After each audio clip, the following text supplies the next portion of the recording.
Hey you guys, welcome back to my channel. If you're new here, I'm Christina, and in today's video, I am really excited to talk to you about our summer homeschool plans. I was going to wait on this and I might do like an updated video, but I wanted to share with you the idea that I have for now. This is super early for me though. Like if you guys have learned me yet, I don't usually have things planned out way in advance, because I like to see like where things are as we get closer and then what's happening in our lives and what my kids need, and then basing it on that. So while I share with you my idea that I have right now for my summer homeschool plans, please know that this is subject to change. I could do some of this, all of this, none of this. Only the Lord knows. So this will serve as a way for you to see how I think far ahead, because I do, but I don't usually like grip it tightly. And then we'll check back in as we get closer to the beginning of summer, and I will let you guys know what I end up deciding. But one thing that I feel like at this point, what I really do want to focus on for summer is lots of like nature-based, game-based. I want to have fun. Like we have fun and we're very relaxed in our homeschool style if you're new here. But we do school year round. And part of the reason that we school year round is because we are so relaxed and loose with our schedule. And I really do love the freedom to stay that relaxed in the way that we approach academics, a daily schedule, a weekly schedule, all of those things. And so by schooling year round, it really helps me feel more comfortable with how we do that. And that may not be for everyone. Maybe you're like, I want a full stop break, and that's totally okay. Maybe you want to land somewhere in the middle. So maybe some of the ideas that I share today, maybe something like, listen, we're not going to school year round, but I don't want us to do nothing. Some of these ideas might be perfect for that. We will continue with our core subjects throughout the summer because we do them so relaxed and loosely anyway. For example, if we were doing 4 to 5 days a week, like strictly throughout the school year with math and language arts, we would probably slow down, I would say, to 2 times a week for those subjects in the summertime, because I just don't personally see the purpose for fully stopping, because there are some days that we don't do any formal academics in our curriculum. There are some weeks throughout the year that we don't, or there's some weeks that we may only get to it once or twice. And so for me, I feel like our breaks are sort of built in our rhythms that we already have in place. So we don't need like a month or 2 months or 6 weeks or anything like that off of doing academics. So all that to say, we will continue with our core subjects throughout the summer. Will we slow down more? Maybe, just depending on what we have going on. But I don't plan to stop those. However, for our sort of like, so when I say core subjects, let me just clarify, because we might have different thoughts. Core usually includes like science and history, right? So when I'm saying core, I'm actually just referring to math and language arts. We probably will still continue with history once or twice a week. So we're not going to just full stop history, but I want to focus a little bit more on nature study. This is something that has always been a huge part of our homeschool, but we haven't been doing a ton of it super intentionally throughout this school year, like not as much as we usually do. As we've dove into like doing psychology, and as we've dove in a little bit more to our history and math and language arts and all of the other things that we do, lots of read alouds. Nature study has been much more informal, which I think is okay, but I would love to be a little bit more intentional about it through this summer. So I do want to share with you some of the ways in which we are going to do that.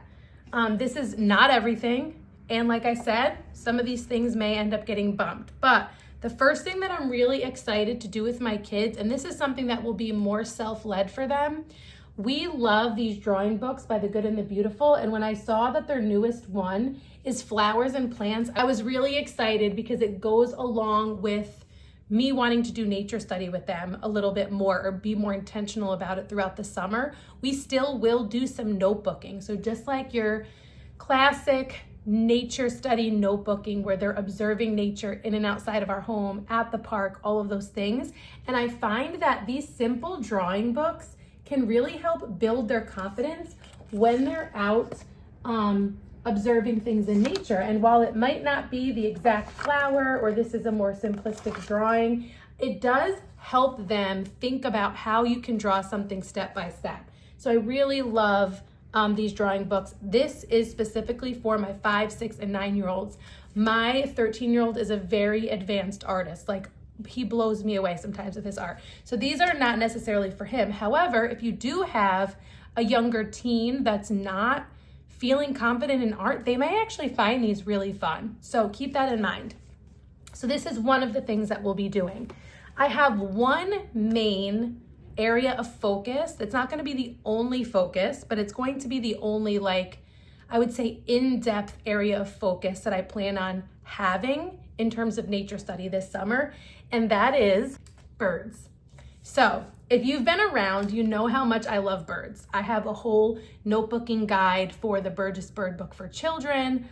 I have done the North American Birds Unit Study by Gather on Homeschool. We have binoculars. We love birds. We fell in love with studying birds with that Gather Round unit like 4 or 5 years ago.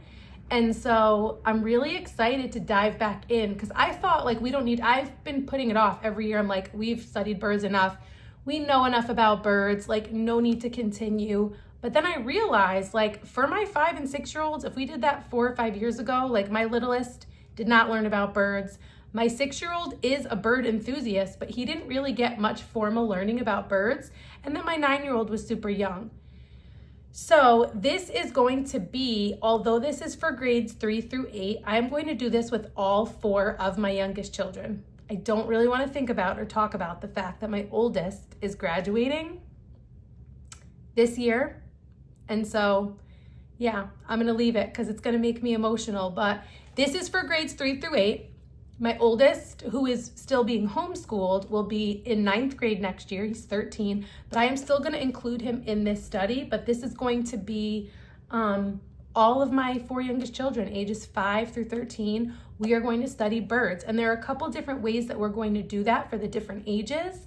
But I'm really excited to show you kind of what my initial plans are for this. And if we don't end up doing it in the summer, then we will just do it in the fall or next spring. Or I'm not, like I said, I'm not like married to this idea. This is just my plan for now. And I just want to mention, I feel like there are a lot of these resources in here that whether you don't homeschool through the summer, or even if like you don't homeschool, but you want something to do with your kids during the summer, I feel like these are some great options for that. So this is the birds course from The Good and the Beautiful. It is set up just like their other science courses. I am really excited for the resources that go along with it that allows for us all to do this study together, but for people to be able to dig in more at their level. And there are some books and games and things that we'll be doing along with it as well.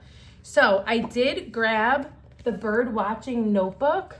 My 9-year-old has this already, and she's only done like a couple pages in it. So I feel like studying birds will be a great way for her to utilize this more. But I did get 2 extras in case either, I know this again says grades 3 through 8, but in case my 5 or 6-year-olds want one just to be like their sister, or if my 13-year-old decides that he wants one, I'm kind of just like playing that by ear. But I just think this is a great way for them to engage a little bit more with the topic in like a fun way. It teaches them more things about birds. They can journal, they can log the birds that they see. So I did grab 2 more of these, like I said, because my 9-year-old already has one. Then specifically for my 5 and 6-year-olds, I got the science activity book. So what I love about, these are newer. The science activity books are kind of like a newer product from The Good and the Beautiful. And what I love is that they have them to go along with almost all of their science units that are for grades 3 through 8. So if you do have younger kids, you can still include them in those science lessons. And then they catch whatever they catch in the lesson. And then they're able to do some activities and some coloring at their level in these little activity books. So they're working on early math and language skills while learning science, while coloring and having fun and feeling like they're just doing a fun activity book. So I did get 1 each of these for each of my 5 and 6-year-olds. And then of course I just got the student journal that goes along with the course. So the student journal is like the student work that goes along with the course.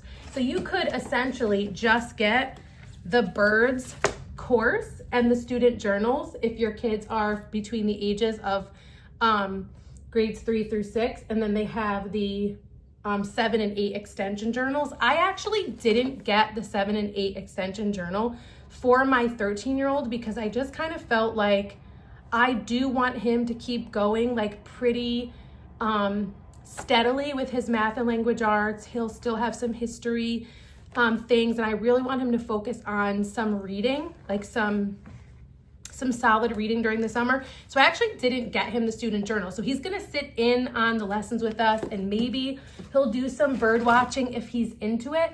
But other than that, I think the only thing I'm gonna require is just for him to sit in on the lessons with us.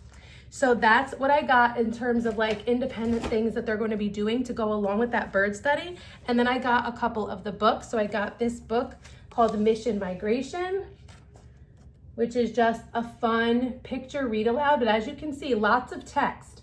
So I still will read this with all of my kids. So we'll do this as a read aloud, like during morning time or in the afternoon or whenever we gather.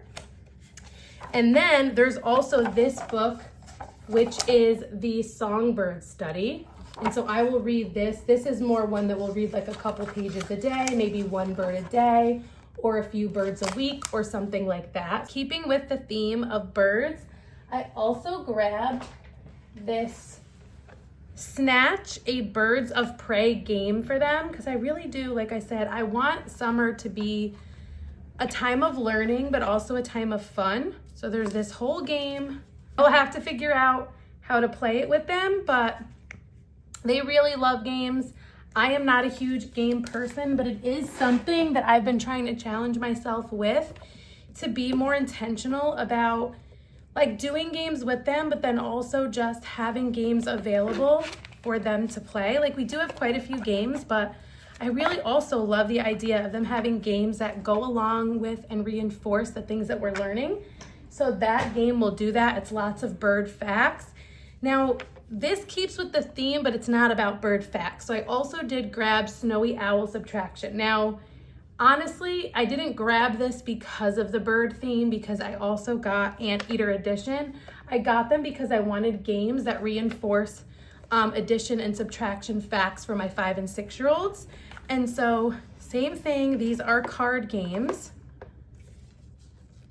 And so these will be to do with my 5 and 6-year-olds so that they can kind of just reinforce those addition and subtraction facts. So Anteater Addition and Snowy Owl Subtraction. So yeah, that's another thing that we'll do during the summer. So we've got the Birds of Prey game. We've got some math games for my younger ones. And then also I got these fun, they love these. We've gone through a couple packs of these actually by now in the last couple of years.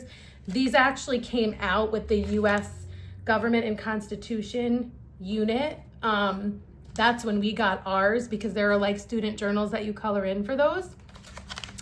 And they really loved these. So I got 3 more packs so that each of my 3 youngest would have a pack of the erasable pens, like for their bird journals or their regular notebooking or their drawing or whatever they want to use them for. So I did grab a couple of packs of those.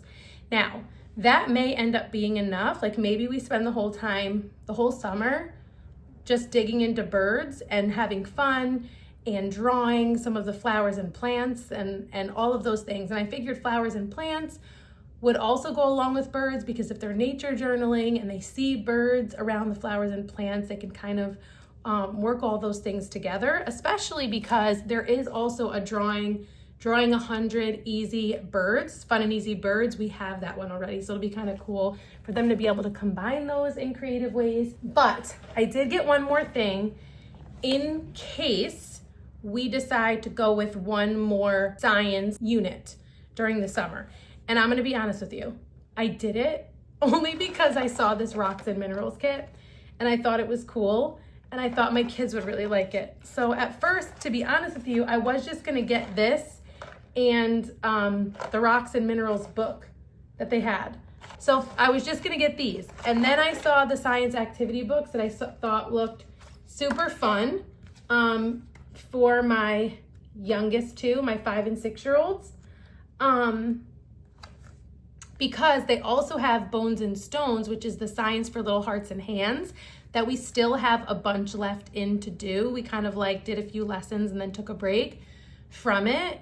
And that focuses on like paleontology and geology. But it also doesn't have like an activity book that goes along with it. Like there's fun activities that you can do, and you don't need an activity book, but I thought it would be really cool to also bring in, the rocks and minerals kit to go with the Bones and Stones course. And then also these little activity books. And I was gonna stop there, but then I was like, you know what? Maybe I should go ahead and just grab the unit and go through it and see. I wanna like take a peek at it and go through it and possibly do this with all of my kids as well in a similar way like I was talking about for the birds.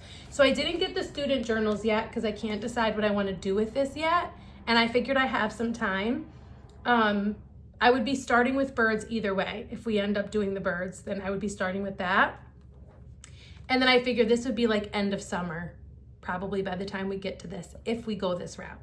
So I wanted to share these as well. Maybe you're like, we just studied birds. I don't want to do birds. Geology is another great option because you can like go on hikes and go to the park and be in your backyard and be looking at like the rocks and, you know, all the different slate and different things that you find while you're out and about. And it's just like another fun way to do some nature study.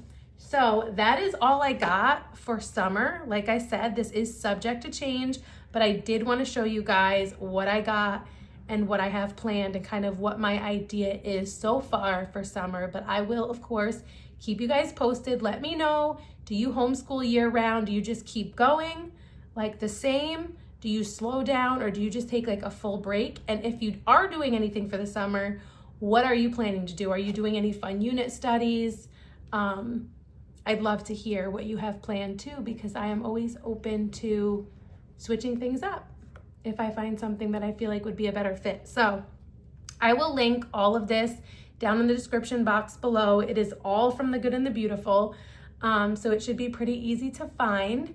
And yeah, let me know if you have any questions, if you have any recommendations, and you can also follow me over on Instagram at rooted_homelife if you're not already following me over there. I hope to see you soon in one of my next videos, and until next time, stay rooted.